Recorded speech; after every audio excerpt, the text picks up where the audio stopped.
कोई नहीं लगना ना पग नहीं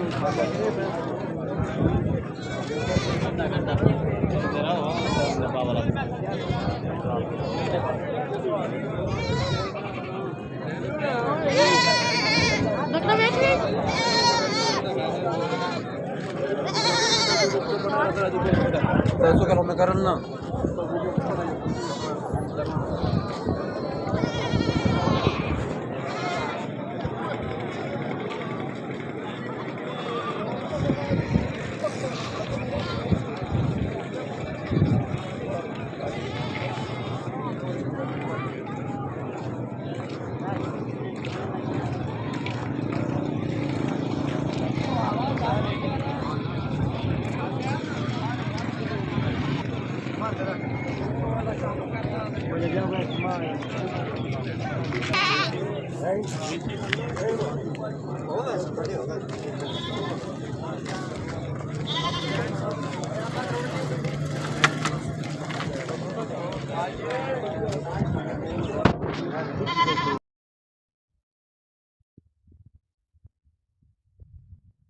इसलिए मैं चलो मतलब मंडी फिर जाती है मतलब वेर हाँ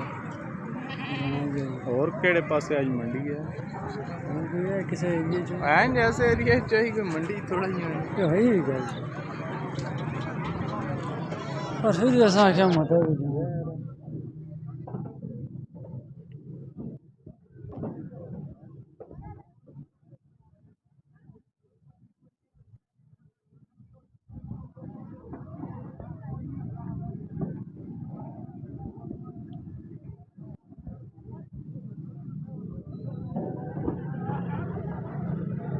ये कि दे रहे अपने बारे में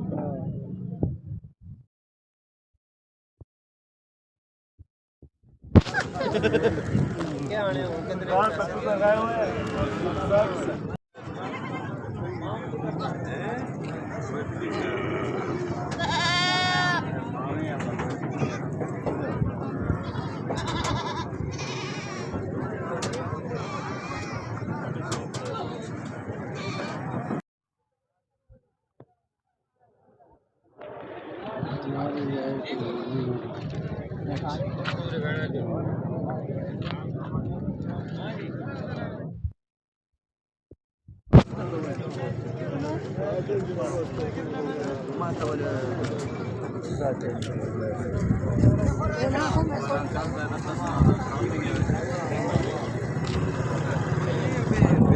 अपनी मस्जिद है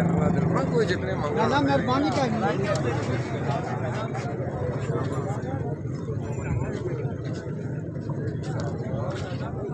के बच्चे